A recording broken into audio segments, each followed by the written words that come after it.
यस्तु परवित्तापित्य कलत्राण्यपहरति सहि कालपाशबद्धो यम पुरुषै अति भयानकै तामिस्त्रे नरके बलान्यपात्यते। मतलब जो दूसरों के धन संपत्ति स्त्री पुत्र का अपहरण कर लेते हैं, ऐसे अपहरताओं को यम के दूत अति भयानक तामिस्त्र नरक में डाल देते हैं। तामिस्त्र नाम क्यों पड़ा? जैसे तामा होता है लाल लाल, ऐसी उस नरक की भूमि को आग में तपाकर लाल कर दिया जाता है, फिर उस भूमि पर इसको पटक दिया जाता है।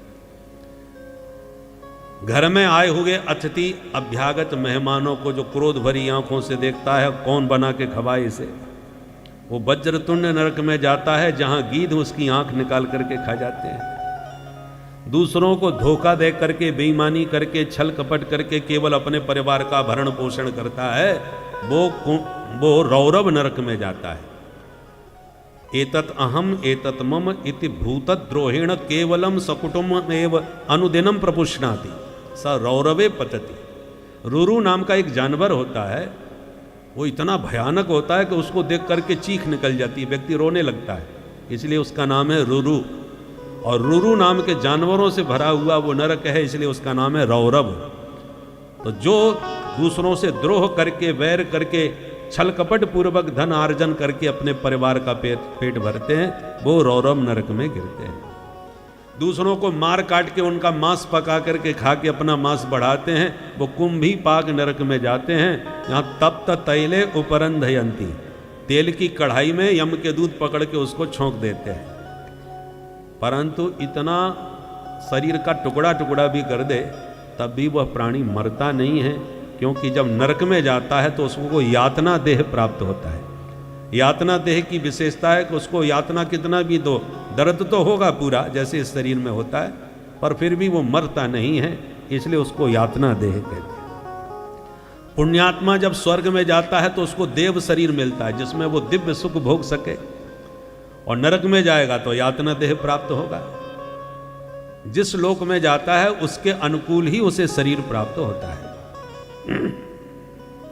किंतु नरकों की बातें सुन के तो परीक्षित घबरा गए, हाथ जोड़ के बोले, महाराज ऐसा संसार में कोई प्राणी नहीं होगा जिसने जाने अनजाने में कोई पाप ना किया हो, तो क्या नरक में ही उसकी सफाई होगी और कोई बचने का उपाय नहीं है? बोले हाँ, बचने का भी है। क्या उपाय है महाराज? सुखदेव जी कहते हैं, नरकों को धोबी घाट समझो, कपड़े पहनोगे तो गंदे तो होंगे और सफाई भी करनी पड़ेगी। अब या तो तुम साबुन लेके खुद साफ कर लो, और नहीं करोगे तो फिर धोबी घाट पर भेज दो। आप साफ करोगे तो प्यार से साफ करोगे, और धोबी घाट पे धुलाई तो होती है पर धुनाई भी खूब होती है कपड़े की, वो अच्छी तरह से सफाई करता है। परीक्षित बोले, तो महाराज कोई साबुन आप ही बढ़िया सा बता दो कि सारे कपड़े हम अपने हाथ से ही साफ कर लें। शरीर वस्त्र है, वासांसी जीर्णानी यथा विहाय, तो ये वस्त्र ही तो है। ये वस्त्र जीर्ण होने पर हम त्याग देते हैं, पर वस्त्र जब तक पहन रहे हैं तो पाप का दाग इसमें नहीं लगना चाहिए, और लग गया तो प्रायश्चित्त का साबुन लगा के साफ करो। पर सबसे बड़ा साबुन है भगवान नाम संकीर्तन। भगवान के नाम का साबुन यदि लगाते रहोगे तो जन्म जन्मांतर के कितने भी भयानक पाप क्यों ना हो, सब अपने आप ही ध्वस्त होते चले जाएंगे।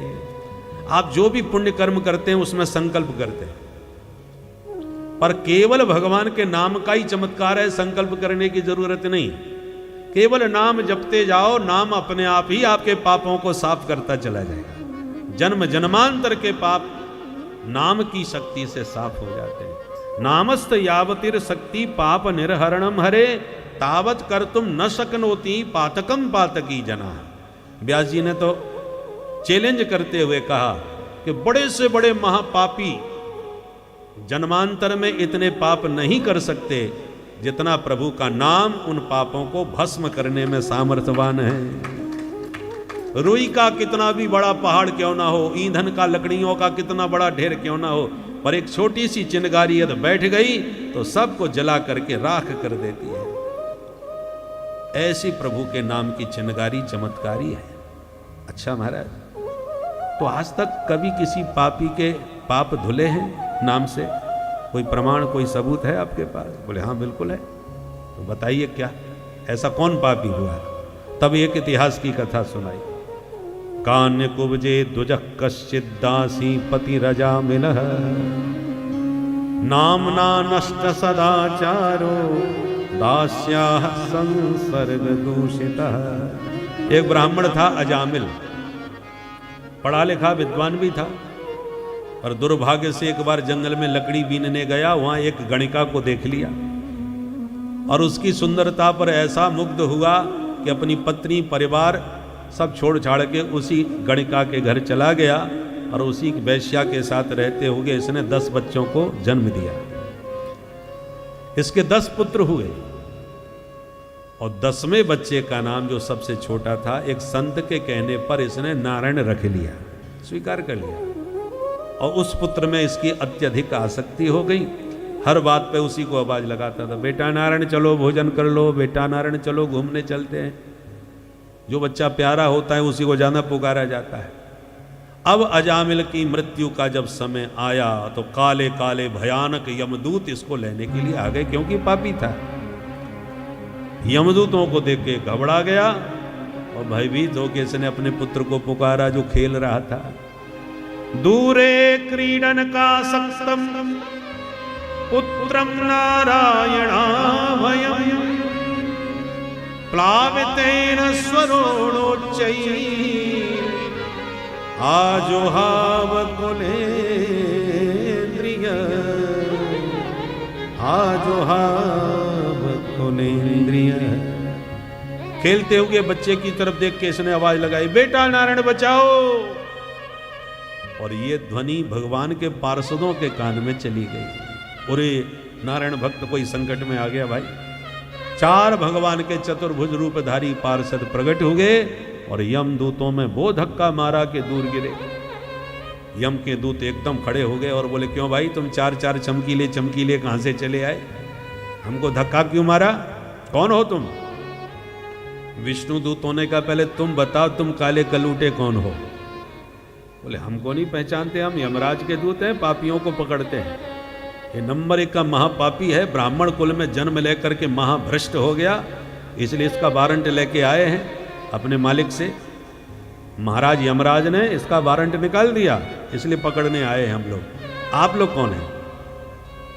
तो भगवान के पार्षद बोले, हम नारायण के सेवक हैं, जो नारायण को पुकारते हैं उन्हें लेने हम आ जाते हैं। तुमने सुना नहीं कितनी जोर से आवाज लगा रहा था, नारायण बचाओ, फिर भी तुमने हमारे व्यक्ति पर हाथ उठाया।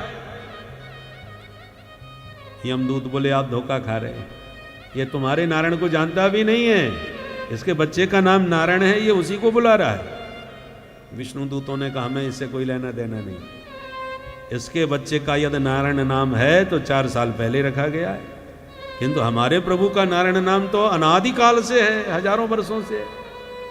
तो पहले सिद्ध करो ये नारायण नाम किसका माना जाएगा, इसके बच्चे का या हमारे मालिक का? देखो यमदूतों, कान खोल के सुन लो, वस्तु शक्ति ज्ञान की अपेक्षा नहीं रखती।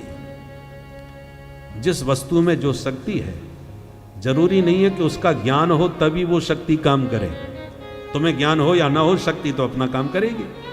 बिजली के तार में करंट है, अब करंट की शक्ति का तुम्हें पता हो या ना हो, गलती से भी यदि आपने तार छू लिया तो करंट लगेगा। तो जिसको मालूम है इसमें करंट है, वो छूता है तो भी उसे करंट लगता है।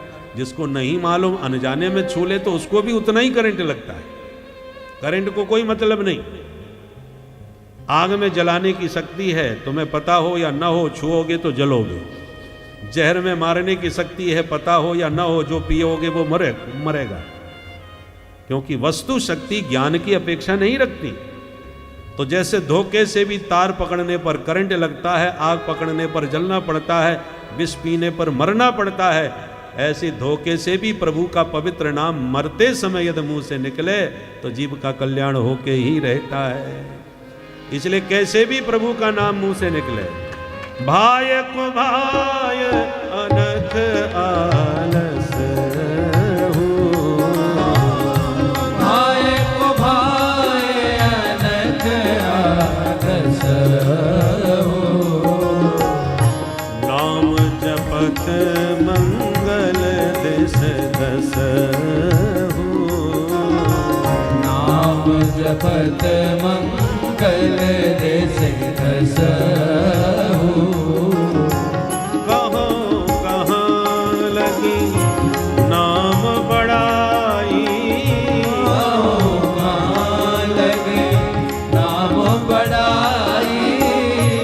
कहो कहाँ लगी नाम बड़ाई। कहो कहाँ लगे नाम बड़ाई। राम न सकहि नाम गुण गाई। राम न सके नाम गुण गाए। कहाँ तक प्रभु के नाम की महिमा कहें, साक्षात भगवान भी अपने मुख से अपने नाम की महिमा का पूरी तरह वर्णन नहीं कर सकते। राम न सकहि नाम गुण गाई। कैसे भी प्रभु का नाम लो, सांकेत्यम पारिहास्यम वा स्तोभम हेलन में वा वैकुंठ नाम ग्रहणम अशेषागहरम विदुः। पतितः स्खलितश्चार्ता छुत्वा वा विवशो गृणन् हरे नम इत्युच्चैर मुच्यते सर्व पातका। नाम की महिमा भरी पड़ी है। हम सुनते भी हैं, समझते भी हैं, पर फिर भी नाम नहीं जपते। क्यों नहीं जपते? जब मालूम है नाम की इतनी महिमा है, और कलयुग केवल नाम आधारा। कलयुग केवल नाम आधार। कलयुग में और कोई साधन हो भी नहीं सकता, केवल नाम ही आधार है। आधार कार्ड में नाम नहीं है तो महाराज बड़ा मुश्किल है। नाम आधारा, तो नाम की बड़ी महिमा है कलिकाल में, फिर भी नाम क्यों नहीं जपते? गोस्वामी जी ने संकेत दिया कि देखो भाई, ऊसर भूमि में बीज डालो व्यर्थ चला जाता है, अंकुरित नहीं होता। ऐसी कलयुग के प्राणियों की बुद्धि कलिकाल में इतनी कलुषित हो गई है कि नाम की महिमा तो खूब समझ में आती है, परंतु ये नाम सुनते हैं, समझते हैं, जानते हैं, फिर भी हमारी कलुषित बुद्धि में ये बीज जमता नहीं है। जैसे ऊसर भूमि में बीज काम नहीं करता, ऐसे ही हमारी बुद्धि कलयुग के द्वारा इतनी कुप्रभावित है, माने इतनी कलुषित हो गई है कि हम सुनते समझते हैं, इसके बाद में भी ये बात बुद्धि में बैठती नहीं है। राम राम जपने से क्या होगा, ऐसा करने से क्या होगा, मन तो लगता ही नहीं है, भजन करने से फायदा क्या होगा। बहुत से लोगों का यही तर्क होता है कि जब मन ही नहीं लग रहा तो केवल जबरदस्ती राम राम जपने से क्या फायदा होगा। भाई जबरदस्ती करने से भी बहुत फायदा होता है। बच्चा नहीं जाना चाहता स्कूल में, ना स्कूल के नाम से रोने लगता है, भागने लगता है, जबरदस्ती आपको धक्का मार के भेजना पड़ता है, गोली बिस्कुट पकड़ा के भेजना पड़ता, कभी पुचकार के, कभी डांट के, मार के भेजते हैं जबरदस्ती। और जबरदस्ती जब भेजते भेजते अंत में उसके ऊपर रंग चढ़ जाता है कि नहीं। पहले तो जबरदस्ती ही करना पड़ता है, एक दिन वो आता है कि खुद ही तैयार होकर के भागने लगता है कि लेट ना हो जाऊं। ऐसे ही मन के साथ भी प्रारंभ काल में जबरदस्ती करनी पड़ेगी, आपका मन जल्दी लगेगा नहीं, क्योंकि अभ्यस्त नहीं है।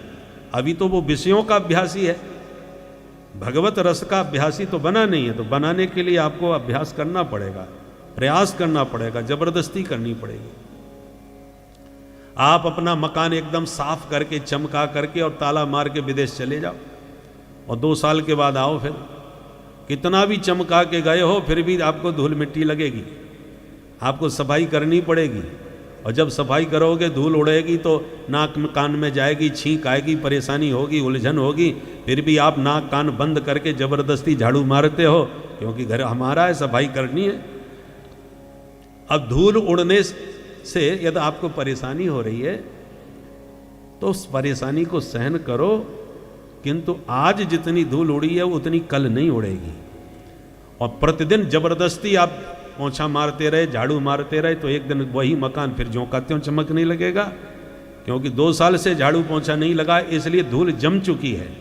अब उस धूल को उखाड़ने में आपको उलझन होगी, परेशानी होगी।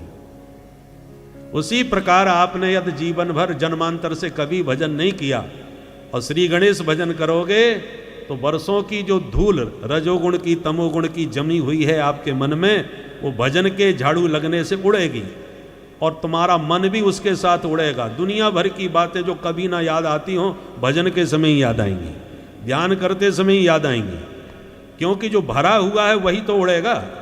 रजोगुण की धूल जमी है, तो जितनी दुनिया भर की बातें आपने अपने मन में भर रखी हैं, वो भजन करते समय उड़ती हैं, बाहर निकलती हैं। तो आप घबराइए मत, धैर्यपूर्वक नाम जपते रहिए। मन उड़ रहा है, उड़ने दीजिए। जो विचार उल्टे सीधे आ रहे हैं, आने दीजिए। माला हाथ से गिर रही है, गिरने दीजिए, फिर पकड़िए। ऐसे जबरदस्ती आपको करना पड़ेगा। और जब नियम से आप जबरदस्ती करेंगे, महीना 2 महीना 4 महीने, परेशानी होगी ज़्यादा। उसके बाद फिर जितनी परेशानी प्रारंभ में हुई, फिर नहीं होगी उतनी। फिर धीरे धीरे आपका मन ठहरने लगेगा।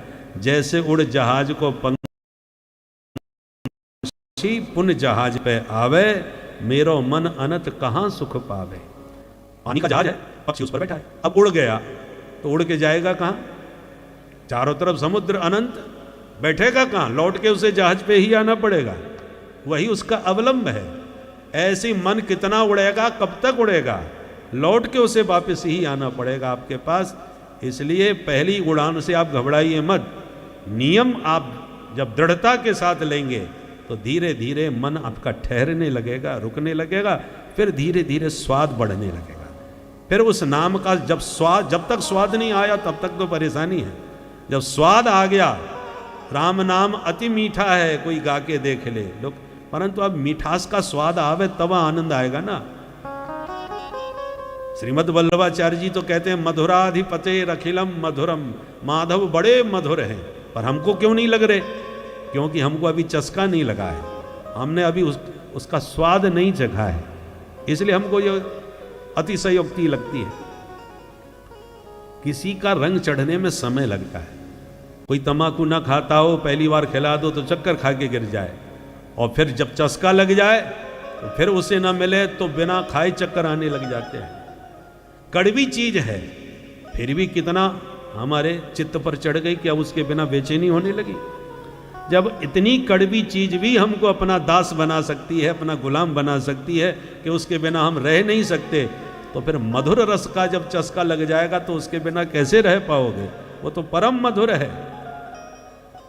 इसलिए पर चस्का नहीं लगा तब तक तो आपको जबरदस्ती करनी पड़ेगी। जो संगीत नहीं सीखे हैं उनको संगीत सीखने भेजो तो पहले सरगम सिखाते हैं, सा रे गा मा पा धा नी, बस इसी का अभ्यास करो। तो बड़ी बोरियत होती है, ये कहाँ सा करते रहें। परंतु जब स्वर साधना आ जाता है और स्वर में प्रवेश हो जाता है, स्वर में जब उसकी गति हो जाती है, तो फिर उसको शब्द कुछ भी पसंद नहीं है, बस स्वर ही छेड़े रहो। फिर तो वो स्वरों में ही खो जाता है और उसे स्वर में ही फिर ईश्वर का दर्शन होने लग जाता है। जिसने स्वर साध लिया संगीत का, उसे स्वर में ही ईश्वर का साक्षात्कार होने लगता है। संगीत प्रेमी एक सज्जन कहते थे कि कोई कहता है ईश्वर ऐसा है वैसा है, पर हमसे पूछे कि ईश्वर क्या है, तो हम कहेंगे ईश्वर, ये हमारा जो स्वर है, संगीत का स्वर, यही हमारा ईश्वर है। हमें तो इसी में ईश्वर का दर्शन होता है। बोलो राधे राधे।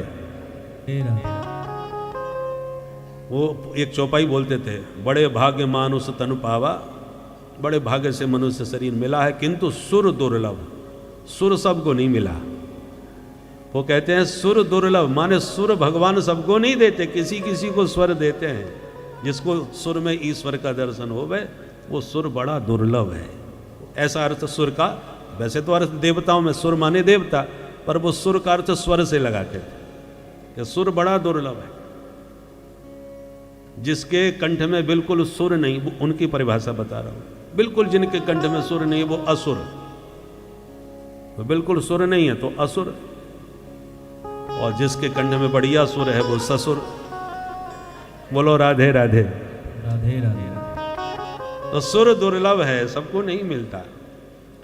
तो तात्पर्य है कि भगवान का नाम में रति गति में थोड़ा समय लगता है, पर प्रयास करने पर धीरे धीरे चस्का लगने लगता है। चस्का लग जाता है तो फिर कुछ भी नहीं भाता। भोले बाबा को राम नाम का चस्का लग गया, लगा ली राम नाम में समाधि, दुनिया परेशान, बाबा समाधि से बाहर आ, में बाबा आना ही नहीं चाहते, तारकासुर आतंक फैला रहा है।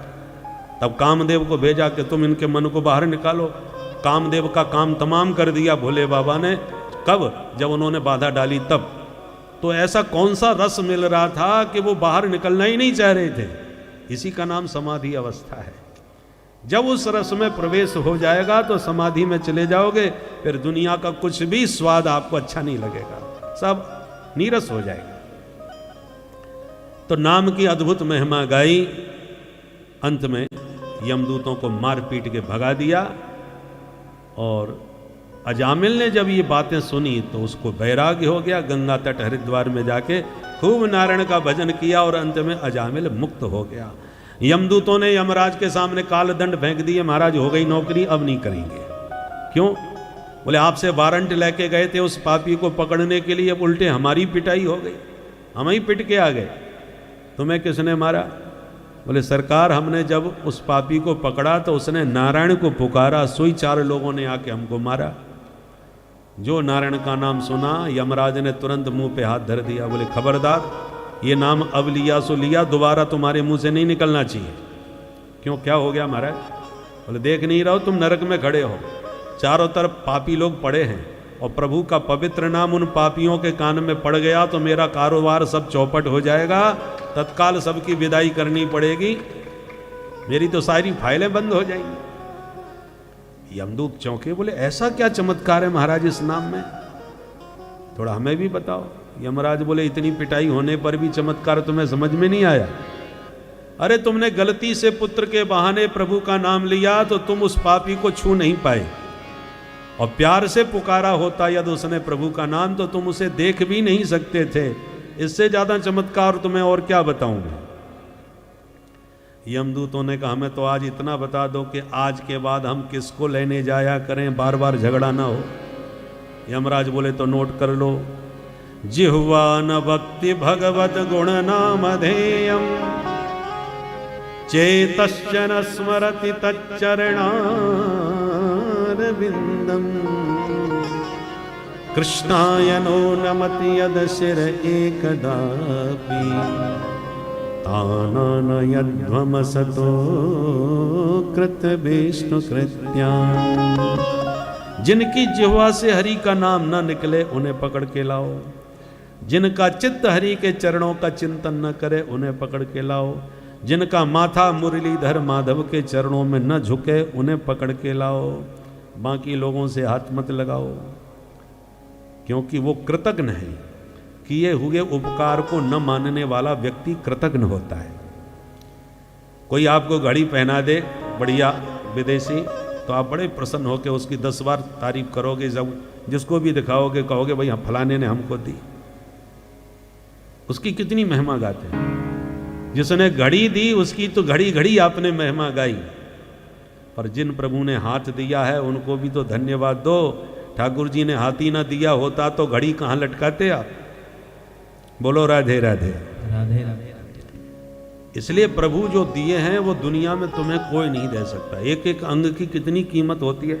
आजकल तो अंग का दान किया जा सकता है, तो हाथ पैर लीवर आदि जो है शरीर के अंग, एक एक अंग कितना कीमती है जो फ्री में गिफ्ट कर दिया ठाकुर जी ने भजन करने के लिए। अब भजन के लिए शरीर दिया और हम भोजन में ही मस्त रहे, भजन का ध्यान ही नहीं दिया। आए थे हरि भजन को, ओटन लगे के पास, तो ठाकुर जी नाराज होते हैं कि जिस काम के लिए तुम्हें, अरे बाप ने 5,000 रुपया दिए फीस जमा कर ना, बच्चा पढ़ता है इसलिए। बच्चों के मित्रों ने घेर लिया, बोले आज तो पार्टी हो जाए, तो रुपए जेब में पड़े थे, पार्टी कर दी। पिताजी को बाद में पता चला कि अभी फीस जमा नहीं हुई तो पिटाई करेंगे कि नहीं, तुझे फीस जमा करने के लिए दी थी, तूने पार्टी उड़ा दी। उसी प्रकार प्रभु ने जिस उद्देश्य से आपको शरीर दिया है कि इसको भजन में लगा के तुम आवागमन मिटाओ, मेरे पास हमेशा के लिए आ जाओ, इसके लिए मनुष्य शरीर मिला है। और उस मनुष्य शरीर के पाकर के बस हमें यदि समय नहीं है तो सिर्फ भजन के लिए ही नहीं है, बाकी दुनिया भर के लिए पर्याप्त समय है। तो भगवान फिर नाराज होते हैं, फिर 84 के चक्कर में उसको भटकाते हैं। इसलिए आइए एक बार मिलके हरि का नाम स्मरण करके भव सागर को पार करेंगे। अरे होए गए भव से पार लेकर नाम तेरा, होए गए भव से पार लेकर नाम तेरा, होए गए भव से पार लेकर नाम तेरा। प्रेम से ताली बजाते हुए लेकर नाम तेरा, नाम तेरा हरि नाम तेरा, नाम तेरा हरि नाम तेरा, नाम तेरा प्रभु नाम तेरा, नाम तेरा प्रभु नाम तेरा। होए गए भव से पार लेकर नाम तेरा, होए गए भव से पार लेकर नाम तेरा। वाल्मीक अति दीन दुखी था, वाल्मीक अति दीन दुखी था, वाल्मीक अति दीन दुखी था, वाल्मीक अति दीन दुखी था, बुरे कर्म में सदा लीन था, बुरे कर्म में सदा लीन था। करी रामायण तैयार लेकर नाम तेरा, रामायण तैयार लेकर नाम तेरा। अब होए गए भव से पार लेकर नाम तेरा। सब होए गए भव से पार लेकर नाम श्री तेरा। राधे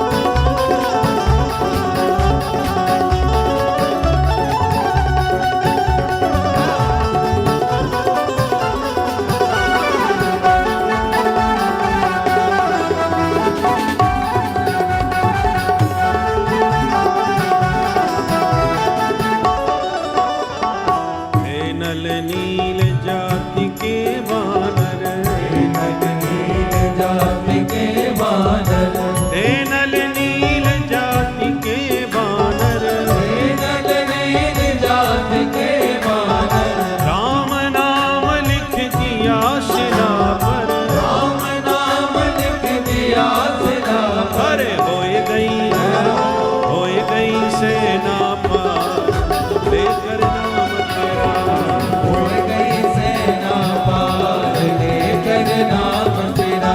अब होए गए भव से पार लेकर नाम तेरा। होए गई भव से पार लेकर नाम श्री तेरा। राधे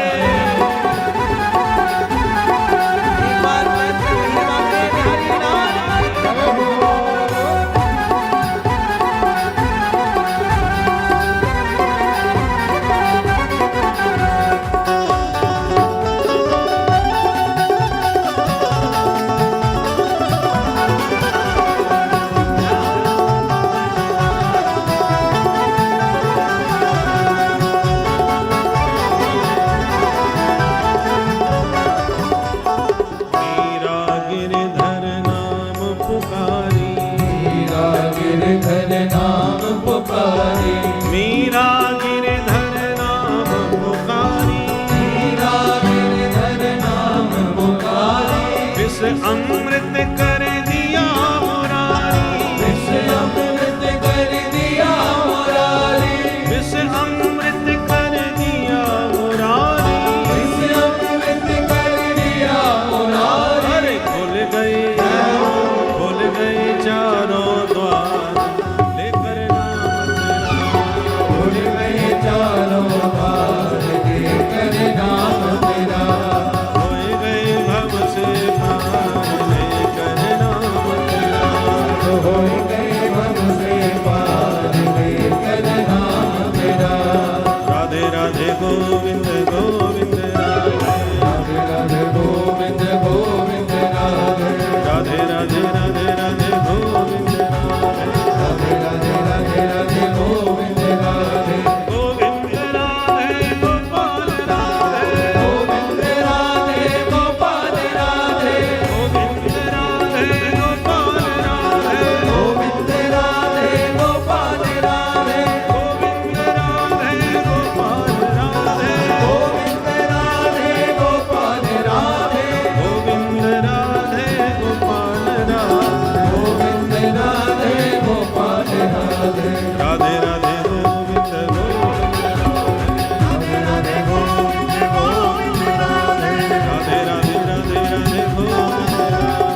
राधा गोविंद भगवान की जय जय जय श्री राम।